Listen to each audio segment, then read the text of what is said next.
Hello मेरे प्यारे दोस्तों। यह कहानी माई क्रूअल लव पार्ट 36 है। उम्मीद करती हूँ कि आपको मेरी कहानी पसंद आ रही होगी। चलिए हम इस कहानी में आगे बढ़ते हैं। हमने पिछले भाग में देखा कि ऋषि, रोहन और माया रुद्र को लेकर डॉक्टर मिश्रा के घर पहुँचते हैं। डॉक्टर मिश्रा रुद्र का ट्रीटमेंट स्टार्ट करते हैं और उसकी धीमी सांसें स्थिर हो जाती है। डॉक्टर मिश्रा ने कहा, 24 घंटे मिस्टर रुद्र को ऑब्जर्वेशन में रखना होगा। उनका खून काफ़ी लॉस हो गया है, लेकिन शुक्र है कि सही समय पर आप लोग उन्हें लेकर यहाँ आ गए। ऋषि ने कहा, डॉक्टर साहब, रुद्र जिंदा है, यह न्यूज़ बाहर नहीं जानी चाहिए। किसी को भी मालूम नहीं होना चाहिए कि वो जिंदा है। यह सुनकर माया, रोहन के साथ डॉक्टर भी हैरान हो गए। तुम क्या बोल रहे हो ऋषि? हम कुछ समझ नहीं पा रहे हैं। उसकी झूठी मौत की खबर क्यों फैलाना? रोहन ने पूछा। तो ऋषि ने उसे समझाया, समझो रोहन, रुद्र जिंदा, यह खबर अगर पुलिस के पास चली गई तो रुद्र को अरेस्ट कर लेंगे और यह रुद्र के लिए किसी सदमे से कम नहीं होगा। रुद्र के कई दुश्मन हैं और ना जाने किस किस रूप में छुपे हैं, इसलिए उन सब को बेनकाब करने के लिए रुद्र का मरना जरूरी है। डॉक्टर मिश्रा, आप हमें यह बताइए कि रुद्र का जला हुआ चेहरा कैसे ठीक होगा? तो वह बोले, मीनाक्षी अय्यर मेरी बहुत खास फ्रेंड है, एशिया की टॉप प्लास्टिक सर्जन है। इसके लिए तुम्हें बेंगलुरु जाना होगा। ऐसे तो वो ज़्यादा समय कनाडा में ही रहती है, अभी वो बेंगलुरु आई हुई है। मैं उनसे बात कर लेता हूँ। रुद्र के ठीक हो जाने के बाद तुम उसे लेकर चले जाना। और हाँ, तुम लोग निश्चिंत रहना, रुद्र जिंदा है, यह खबर किसी को मेरी तरफ से नहीं मिलेगी। रुद्र को मैंने हमेशा अपने बेटे की तरह ही माना है। ऐसे नेक इंसान के लिए कुछ करने का मौका बहुत कम ही मिलता है। और हाँ, कुछ भी मदद की ज़रूरत पड़े तो मुझे बेझिझक कहना। मुझे रुद्र की मदद करने में बहुत खुशी मिलेगी। ऋषि ने कहा, थैंक यू डॉक्टर, आप बस हमारा बेंगलुरु जाने का इंतज़ाम कर दीजिए। 2-4 दिन बाद रुद्र को लेकर रोहन, ऋषि और माया बेंगलुरु निकल जाते हैं डॉक्टर मीनाक्षी अय्यर से मिलने के लिए। जब मीनाक्षी अय्यर रुद्र को देखती है तो हैरान रह जाती है। उनकी आंखों में नमी तैर जाती है। तभी माया पूछी, आप रुद्र को देखकर इतने दुखी क्यों हैं, उदास क्यों हैं? आप रुद्र को पहले से जानती हैं? मीनाक्षी अय्यर ने कहा, मिस्टर रुद्र को कौन नहीं जानता, यह भी क्या पूछने वाली बात है। और अभी तो ये पूरे न्यूज़ में छाए हुए हैं। डॉक्टर मिश्रा ने मुझे कॉल किया था और मुझे कुछ बातें जो उनसे जानने को मिली है, उतना काफ़ी है मेरे लिए। तो रोहन ने पूछा, लेकिन आप इतना इमोशनल क्यों हो रही हैं? मीनाक्षी अय्यर ने कहा, जानना चाहते हो तो मेरे साथ चलो। वह अपने बेटे के कमरे में लेकर जाती है, जहाँ पर उसकी बहुत सारी तस्वीरें लगी हुई थी। माया, रोहन, ऋषि उन तस्वीरों को देखकर हैरान रह जाते हैं। मीनाक्षी अय्यर ने कहा, यह मेरा बेटा है नील। नील रुद्र के जैसा ही दिखता था, काफ़ी सिमिलैरिटी थी उन दोनों में। माया ने कहा, आपके बेटे की शक्ल तो काफ़ी रुद्र से मिलती है, बस आंखों का कलर डिफरेंट है। सच यकीन करना मुश्किल हो रहा है कि सच में रुद्र का हमशक्ल भी हो सकता है। मीनाक्षी अय्यर ने कहा, हाँ, जब मैंने भी पहली बार मिस्टर रुद्र को देखा था तो मेरे लिए भी यकीन करना मुश्किल हो रहा था, लेकिन यही सच है। मिस्टर रुद्र का चेहरा और मेरे बेटे नील का चेहरे में काफ़ी सिमिलैरिटी है। आपका बेटा कहाँ है? माया ने पूछा। यह सुनकर उनकी आंखों में आंसू भर आई थी और वह खामोश हो गई। तो माया ने फिर पूछा, बताइए ना, आप चुप क्यों हो गई? तो वह बोली, मेरा बेटा हमेशा से हमसे अलग ही रहा। उसे कभी अपने माँ बाप की ज़रूरत नहीं पड़ी। उसकी अपनी अलग दुनिया थी। बचपन से वो कनाडा में ही रहकर अपनी पढ़ाई की थी। उसका इंडिया आना जाना बहुत कम था। जब हमारी इच्छा होती उससे मिलने तो हम चले जाते थे, लेकिन वो कभी हमारे पास मिलने इंडिया नहीं आता था। हम अपने अपने काम में भी बहुत ज़्यादा ही बिजी थे।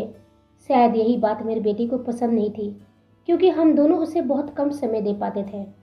इसलिए वो हमसे नाराज़ और दूर रहना ही बेहतर समझा।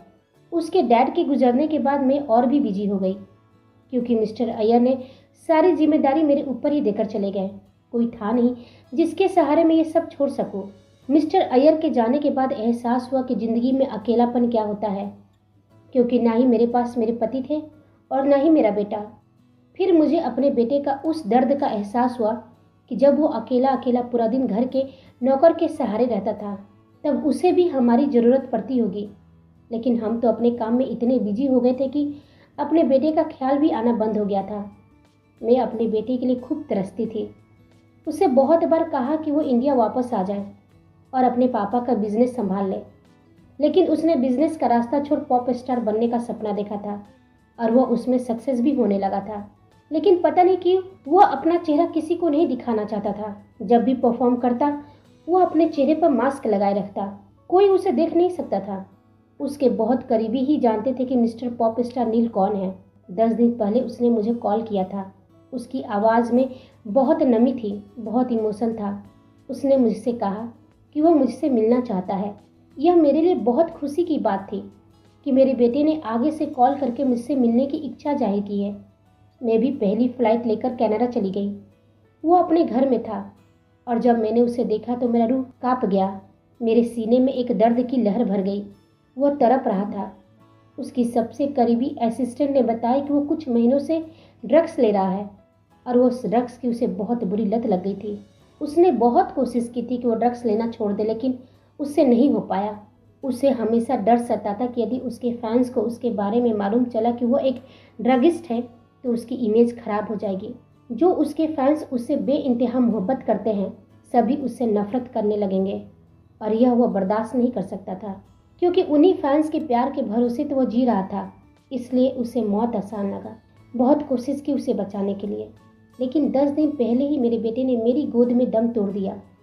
मैं अब तक किसी को नहीं बता सकी कि मेरा बेटा इस दुनिया में नहीं रहा। जब मैं खुद को ही नहीं समझा पा रही हूँ कि अब वह दुनिया में नहीं है तो उसके फैंस को क्या बताऊं। मुझे लगा कि सब कुछ थोड़ा नॉर्मल हो जाए तो कहते कहते मीनाक्षी जी की आंखें भर आई थी। रोहन, माया और ऋषि ने भी सुना तो उन्हें भी बहुत बुरा लगा। रुद्र भी उनके बीच की सारी बातें सुन चुका था। उसकी आंखें पूरी तरह से भर गई थी। एक अजीब सा दर्द उसके सीने में उठ रहा था। अपने को खोने का गम वह बखूबी समझता था। वह तीनों उन्हें संतावना देने लगे।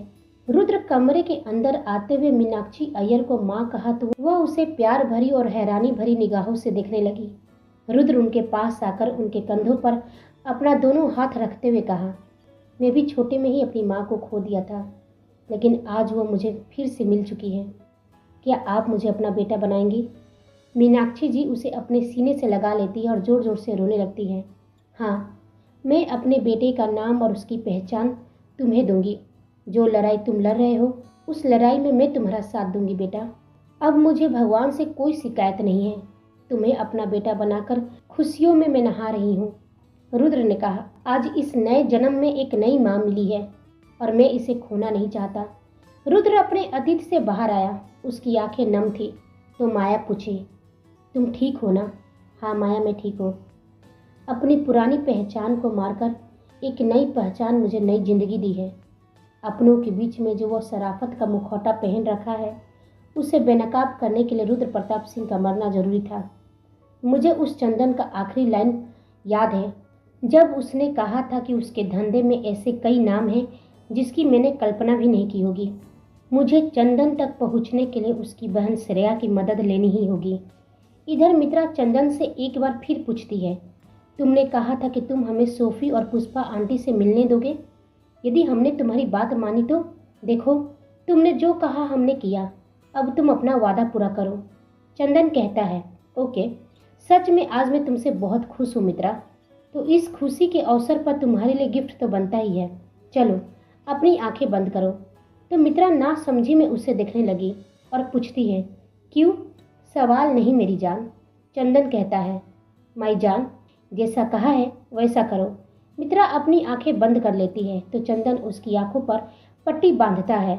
यह तुम क्या कर रहे हो? हमारी आंखों पर पट्टी क्यों बांध रहे हो? मित्रा ने जैसे ही पूछा, चंदन उसके कान के पास अपनी कोल्ड वॉइस में चुप रहने को कहता है, जिससे वह थोड़ा डर जाती है। वह उसे अपने साथ लेकर जाता है। इधर नील ने कहा, अब जाओ तुम भी सो जाओ माया। कल की सुबह हमारे दुश्मनों की बर्बादी की शुभारंभ होगी। आज रात वे चैन से सो ले। कल से उन सब की नींद हराम होगी। तुम भी जाकर सो जाओ। कल से हम सबको बहुत काम करना है। माया चली जाती और वह आसमान में चांद को सर्द आंखों से देखते हुए कहता है, जिसकी मोहब्बत में हमने मौत से भी आंख मिचौली खेली हो, वह किसी और की बाहों में हमारी दुनिया फना कर दिए। इतनी जल्दी तुम मेरी मौत को भूलकर उस चंदन की बाहों में गिर जाओगी, सोचा नहीं था। तुमने मेरी मोहब्बत की जुनून देखी है मित्रा। अब तुम मेरी नफरत की दहशत देखोगी। आ रहा है तुम्हारा रुद्र, तुमसे तुम्हारा सब कुछ छीनने। कहते कहते रुद्र की आंखें गुस्से से लाल हो गई थी। दरअसल रुद्र को गलत फहमी हो गई थी जब मित्रा ने सारी मीडिया के सामने कबूल किया था कि वो चंदन से प्यार करती है और उससे शादी करने जा रही है। रुद्र को ऐसा लगने लगा था कि मित्रा ने उसे धोखा दिया है और वह उसके दुश्मन से ही जाकर मिल गई है। लेकिन वो क्या जाने कि उसकी मित्रा ने इन 3 महीनों में क्या क्या सहा है। उसे अपने प्यार की कीमत चुकानी पड़ी है। इधर अचानक से मित्रा की आंखों की पट्टी खुलती है और अपने सामने सोफी और पुष्पा जी को देख उसकी आंखें भर जाती है। वे भी नम आंखों से उसे देखने लगते हैं। तीनों एक दूसरे के गले लग जाते हैं। वहीं चेयर पर बैठा हुआ चंदन उन्हें एक्सप्रेशनलेस चेहरे के साथ देख रहा था। सोफी और पुष्पा जी दोनों का चेहरा मुरझा गया था। वो किसी कमरे में बंद थे और 3 महीने से दोनों बाहर की दुनिया नहीं देखी थी। उनकी हालत देख मित्रा को खूब रोना आ रहा था। सोफी पूछती है, कैसी हो तुम मित्रा? तो उसके मुंह से कोई शब्द नहीं निकल रहे थे। वह बस रोए जा रही थी। हमें माफ़ कर दो, हमारी वजह से तुम और आंटी यहाँ फंस गए हो, लेकिन अब नहीं। वह चंदन के पास आकर बोलती है, इन्हें जाने दो, तुम जो कहोगे हम करेंगे, जैसा कहोगे हम करेंगे। तुम हमारे करीब आना चाहते हो ना, हमें मंजूर है, इजाज़त है तुम्हें, बस इन्हें जाने दो, अपने कैद से इन्हें आज़ाद कर दो। उसकी बात सुन चंदन डिसबिलीव से उसे देखने लगा। उसकी बातों पर यकीन करना मुश्किल हो रहा था। मित्रा इतनी जल्दी मान जाएगी उसने सोचा भी नहीं था। तभी सोफी बोलती है, नहीं मित्रा, खुद को हमारे लिए कुर्बान मत करो। ऐसे भी यदि हम आज़ाद हो भी गए तो तुम्हारे मुजरिम ही बनकर रह जाएंगे। सोचकर ही खुद को माफ़ नहीं कर पाएंगे कि हमारी वजह से इस चंदन के साथ तुम जबरदस्ती की बंधन में बंधी हो। इस शैतान के सामने तुम्हें झुकने की ज़रूरत नहीं है। विश्वास रखो, मिस्टर रुद्र जरूर लौट कर आएंगे। चंदन को तेज गुस्सा आ रहा था उसकी बातों से। उसका काम बन रहा था, लेकिन सोफी की वजह से उसका बनता काम बिगड़ सकता है। इसलिए वह गुस्से से उसका गला पकड़ते हुए कहा, बहुत बोल लिया सोफी, मेरी मित्रा को मेरे खिलाफ भड़का रही हो, वो भी मेरे सामने। तुम और तुम्हारी माँ अब तक जिंदा है, यही शुक्र मानो। उसे दर्द हो रहा था। मित्रा और पुष्पा जी उसे सोफी से दूर करने की कोशिश करने लगे। छोड़ो चंदन, उस पर मित्रा चिल्ला रही थी। छोड़ो उसे, वरना यदि उसे कुछ हो गया तो तुम हमें कभी हासिल नहीं कर पाओगे, हम खुद को भी मार लेंगे। मित्रा के ऐसा कहने से चंदन की पकड़ सोफी की गर्दन पर ढीली पड़ गई और वह जोर जोर से खांसने लगी। मित्रा उसे जल्दी से अपने गले लगा लेती है। तभी चंदन ने कहा, बहुत हुआ यह मेल मिलाप, चलो। वो फिर से उसकी आंखों पर पट्टी बांधता है और उसे वापस उसके कमरे में लेकर आता है। मित्रा को वापस कमरे में लाकर उसके आंख की पट्टी को खोलता है तो मित्रा गुस्से से उसे घूर रही थी। लेकिन चंदन को उसके गुस्से से कोई फर्क नहीं पड़ा, बल्कि उसके करीब आकर कहता है, क्या कहा था तुमने? मैं जो कहूँगा तुम करोगी? तुम मुझे खुद को छूने की इजाज़त दे रही हो? मुझे अब तक यकीन नहीं हो रहा मित्रा कि तुम मेरा होना चाहती हो। मैं सच में बहुत खुश हूँ तुम्हारे इस फैसले से। मित्रा अपनी मुट्ठी में अपने कपड़े को कसते हुए और एक लंबी गहरी सांस लेकर बोली, हाँ, लेकिन हमारी 2 शर्त है। पहला, तुम्हें सोफी और पुष्पा आंटी को आज़ाद करना होगा, उन्हें सुरक्षित मुंबई वापस भेजना होगा। और दूसरी, तुम हमारे करीब तभी आओगे जब हमारा विवाह होगा, उससे पहले नहीं। चंदन खुश होते हुए कहता है, मुझे तुम्हारी दोनों शर्त मंजूर है। यदि तुम कुछ और मांग लेती तो वो भी दे देता। आज सच में मैं बहुत खुश हूँ। वह जबरदस्ती मित्रा को अपने गले लगा लेता है, लेकिन मित्रा वैसी ही खड़ी रह जाती है। अपनी आंखों में आई नमी वह रोक रही होती है, क्योंकि अब उसके बस में कुछ भी नहीं था। उसे सोफी और पुष्पा आंटी को चंदन के टॉर्चर से बचाना था और इसके लिए उसने खुद को चंदन के हवाले करने का फैसला कर लिया था। चंदन हग ब्रेक करते हुए कहा, तुम्हारे हाँ के बाद अब मुझे तुम्हारी दूरी बर्दाश्त नहीं होगी। मैं जी भर कर तुम्हें प्यार करना चाहता हूँ। बहुत जल्द हम शादी कर लेंगे, बस एक बार मेरी बहन आ जाए। वह खुश होते हुए उसके कमरे से बाहर चला गया और मित्रा धम से वहीं फर्श पर गिर गई, जैसे कि आज वह अपने अंदर की मित्रा को मार चुकी हो। एक बेजान सी वह वहीं बैठी रही। 2 दिन बाद आज बेंगलुरु के टॉप कॉलेज में नील का कंसर्ट था। उसके फैंस और कॉलेज के स्टूडेंट्स में उत्साह भर गया था। नील की एक झलक पाने के लिए लड़कियां बेताब थी। तभी वहां एक ब्लैक मर्सिडीज कार आकर कॉलेज के सामने रुकती है और उसमें से एक लड़की, जो दिखने में काफ़ी हॉट एंड सेक्सी लग रही थी, उसने शॉर्ट वन पीस पहन रखी थी। यह लड़की श्रेया थी, चंदन की इकलौती बहन और अपने कॉलेज की मिस ब्यूटी। वह नील के लिए पागल है। उसे देख उसकी सहेलियां कम उसकी चमचियां उसके आगे पीछे लग जाती है। Shreya, you are looking hot यार, तुम कातिल लग रही हो। आज किस पर बिजली गिराने वाली हो? ऐसे ही अपनी बातों से उसकी सहेलियां उसे खुश करती है तो वह बोली, ऑफ कोर्स मिस्टर नील, पर उसे आज तक किसी ने नहीं देखा, लेकिन आज मैं उसे देखूंगी और वो मुझे। पहली बार वो इंडिया में कंसर्ट करने जा रहा है और यह मौका बार बार तो नहीं मिलता, इसलिए उसे इम्प्रेस करने के लिए आज इतनी हॉट बनकर आई हूँ ताकि उसकी नज़र मुझ पर हो। कंसर्ट स्टार्ट हो गया। नील नील की हुटिंग स्टार्ट हो जाती है। पूरा ऑडिटोरियम नील नील से गूंज जाती है। नील जब भी अपना स्टेज प्रोग्राम करता वहाँ लाइट काफ़ी डिम रहती ताकि किसी की नज़र उसके चेहरे पर ना जाए, बल्कि उसके गाने पर ही रहे। आज भी कुछ ऐसा ही था। नील यानी हमारा रुद्र स्टेज पर आता है और अपना परफॉर्मेंस स्टार्ट करता है। कुछ ही घंटे में उसका प्रोग्राम समाप्त हो जाता है और वंस मोर से ऑडिटोरियम एक बार फिर गूंजता है, लेकिन वह वहाँ से निकल अपनी वैनिटी कार में चला जाता है। श्रेया उसके पीछे पीछे जाती है, लेकिन नील के बॉडीगार्ड उसे रोक लेते हैं। श्रेया खींचते हुए बोली, देखो मुझे नील अय्यर से मिलना है, मैं उनकी बहुत बड़ी फ़ैन हूँ। बॉडीगार्ड ने श्रेया को रोकते हुए कहा, माफ़ कीजिए मैम, आपको यहाँ से जाना होगा। श्रेया ने अपने पैर जमीन पर रखे और बोली, मैं यहाँ से नहीं जाऊँगी, मुझे नील अय्यर से मिलना है। बॉडीगार्ड ने उसे धक्का देने की कोशिश की, लेकिन श्रेया ने अपने पैर जमीन पर रखे और नहीं हिलने दिया। लेकिन श्रेया वहाँ से हटने का नाम नहीं ले रही थी। तभी नील का मैनेजर बाहर आया और बोला, क्या हो रहा है यहाँ? बॉडीगार्ड ने कहा, यह लड़की हमारे सर से मिलना चाहती है, लेकिन हम इसे रोक रहे हैं। मैनेजर ने श्रेया को देखा और पूछा, आप कौन हैं? श्रेया ने कहा, मैं श्रेया हूँ, नील अय्यर की बहुत बड़ी फ़ैन हूँ, मुझे उनसे मिलने दीजिए प्लीज़। मैनेजर ने कहा, देखिए मैडम, उनके लाखों करोड़ों फैंस हैं, तो क्या हम सबको उनसे मिलने की इजाज़त दे देंगे? उनसे मिलना है तो आपको अपॉइंटमेंट लेकर आना होगा। नील अपने वैनिटी से सब देख रहा था। श्रेया गुस्से से बोली, तुम मुझे हल्के में ले रहे हो मिस्टर, तुम्हें नहीं मालूम कि मैं कौन हूँ। आखिरी बार कह रही हूँ, मुझे नील से मिलने दो। लेकिन बॉडीगार्ड उसकी एक नहीं सुनते। नील वापस वैनिटी से निकल अपना चेहरा ढक अपने कार में जाकर होटल की ओर निकल पड़ा और श्रेया भी अपनी कार लेकर उसके पीछा करने लगी। रुद्र सब दिख रहा था, उसके चेहरे पर सातिर मुस्कान थी। वह चाहता था कि श्रेया खुद उसके पास आए। इधर दिल्ली एयरपोर्ट से रमन जैसे ही बाहर निकलता है, एक कार उसके सामने आकर रुक जाती है।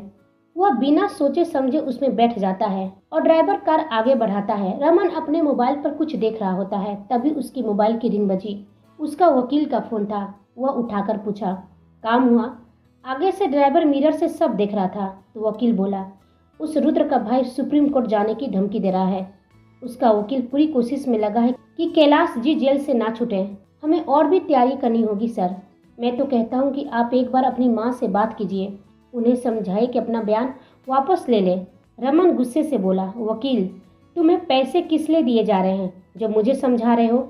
और वो अर्जुन, उसका भाई हमारा कुछ नहीं बिगाड़ सका तो वह क्या कर लेगा? लड़ने दो उसे, जितने केस लड़ने हैं। जो भी बच्चा है उसके पास वो भी बिक जाएगा। अब रख फोन, अगली हियरिंग में मेरे डैड बाहर होना चाहिए, समझ गए? वकील ने हाँ में सिर हिलाया और फोन काट दिया। रमन ने अपने ड्राइवर से कहा, जल्दी से घर चलो। ड्राइवर ने कार की गति बढ़ा दी। रमन अपना सिर बैक सीट पर टिकाकर आंखें बंद कर सोचने लगा कि उसके पिता को जेल से कैसे निकाला जा सकता है। वो खुद में बुदबुदाया, इस रुद्र को मरने के बाद भी चैन नहीं है, जाते जाते मेरे डैड को फंसा गया। रमन जैसे ही आंखें खोली उसे ख्याल आया कि वो दिल्ली से बाहर आ गया है। वो गुस्से से ड्राइवर से पूछा, तुम्हारा दिमाग खराब है? कहाँ लेकर आए हो मुझे? तुम्हें लोकेशन मिला था कि कहाँ लेकर जाना है, फिर यहाँ क्यों ले आए? ड्राइवर के चेहरे पर सातिर मुस्कान थी। वह अपने चेहरे से मास्क हटाकर देखता है, जिसे देख रमन की आंखें हैरानी और डर से खुली रह गई। इधर रुद्र यानी नील बेंगलुरु के टॉप होटल में जहाँ उसका रूम बुक था, उस होटल में उसकी कार एंटर करती है। नील का घर बेंगलुरु में ही था, लेकिन वह अपने घर न जाकर होटल में रुकने का फैसला किया था, क्योंकि उसे श्रेया को अपनी जाल में फंसाना था। वह कार से निकल आगे बढ़ने का हुआ तो श्रेया की तेज आवाज़ ने उसके कदम रोक दिए। Please mister Neel, I want your autograph, मैं आपकी बहुत बड़ी फ़ैन हूँ। लेकिन नील बिना उसकी ओर पलटे आगे होटल के डोर से अंदर एंटर कर गया। श्रेया को बहुत तेज गुस्सा आया और वह खुद से बोली, मिस्टर नील, आज तो मैं आपसे मिलकर रहूँगी। आप नहीं जानते कि मैं कौन हूँ। वह किसी को फ़ोन करती और उससे बोली, मेरे लिए रूम बुक करो। ठीक मिस्टर नील के रूम के सामने, चाहे जैसे करना पड़े करो, लेकिन होना चाहिए।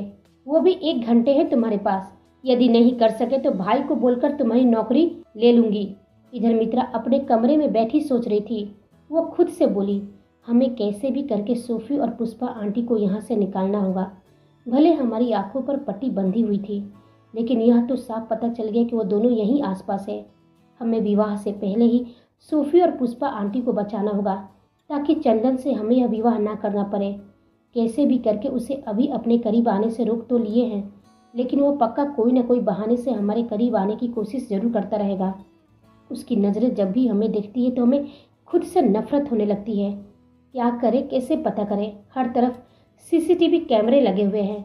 हम अपने कमरे से बाहर भी नहीं निकल सकते। नहीं, ऐसे खामोश बैठ भी नहीं सकते। हमें चंदन का विश्वास जीतना होगा। उसे यकीन दिलाना होगा कि हम उसकी बात मान गए हैं और उसे पसंद करने लगे हैं।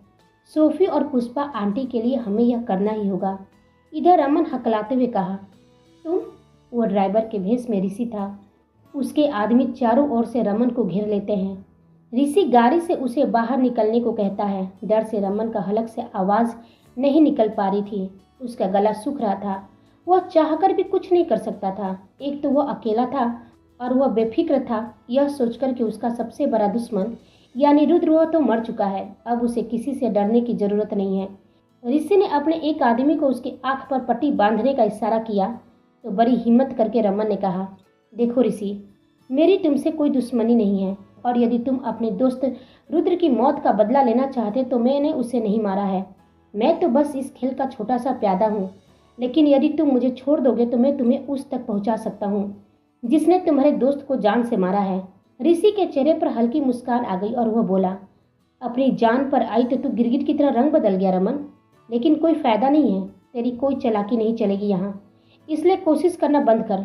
ऋषि के आदमी रमन की आंखों पर पट्टी बांधते हैं और उसके दोनों हाथ पीछे की तरफ बांधकर अपने साथ ले चलते हैं। वहाँ एक जंगल के बीचों बीच अंडरग्राउंड गुफा बना हुआ था, जिसको ऋषि रिमोट से खोलता है और उसके ऊपर एक सीढ़ी आती है।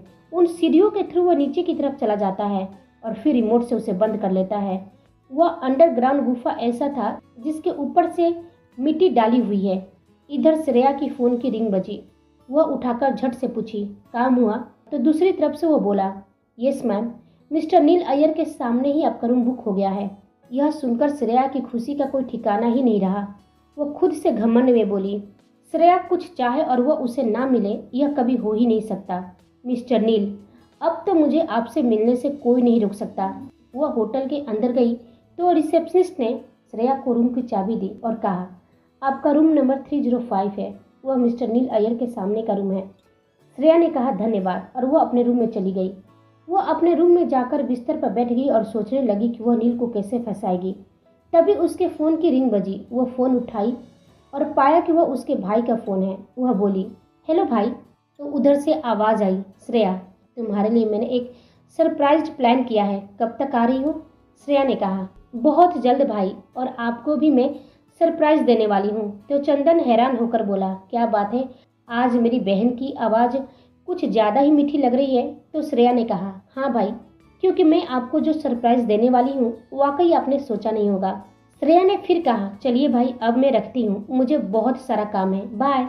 इधर रुद्र यानी नील अपने होटल के रूम में बैठे सारी एक्टिविटी श्रेया का नोटिस कर रहा था। उसे बस इंतजार था आज शाम का। रुद्र के चेहरे पर रहस्यमयी मुस्कान थी और उसकी आंखों में चमक थी। क्या होने वाला है कहानी में आगे? क्या था रुद्र का प्लान? क्या वह श्रेया के सारे मित्रा तक पहुंच पाएगा? यह जानने के लिए कहानी के साथ बने रहिए।